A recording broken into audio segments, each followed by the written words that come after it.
ঋণের ভারে ধুঁকছে পশ্চিমবঙ্গ। রাজ্যে কোনো শিল্প নেই, দিন দিন বাড়ছে পরিযায়ী শ্রমিকের সংখ্যা। রাজ্য সরকারকে এই ভাষায় কটাক্ষ করলেন বিজেপি নেতা শ্রমিক ভট্টাচার্য। যা তীর ছুড়ছেন সমস্ত মেঘের আড়াল থেকে।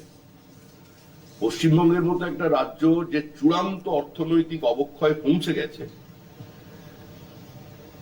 যে কার্যত আমাদের ঋণের দায়ে জর্জরিত করে 1,87,000 কোটি টাকার ঋণটাকে 6,30,000 কোটি টাকায় পৌঁছে দিয়েছে, যেখানে মুখ্যমন্ত্রী ক্যাপিটাল আউটলে কে কার্যত অর্ধেক করে বলেন যে আমার কাছে আর উন্নয়ন করার মানে ব্রিজ তৈরি করবার টাকা নেই, যিনি প্রকাশ্যে শিল্প সম্ভাবনার যে কোনো সম্ভাবনা নেই সেটা স্বীকার করে নেন, তাদের কোনো নৈতিক বা রাজনৈতিক অধিকার আছে এই নিয়ে কোনো মন্তব্য করার?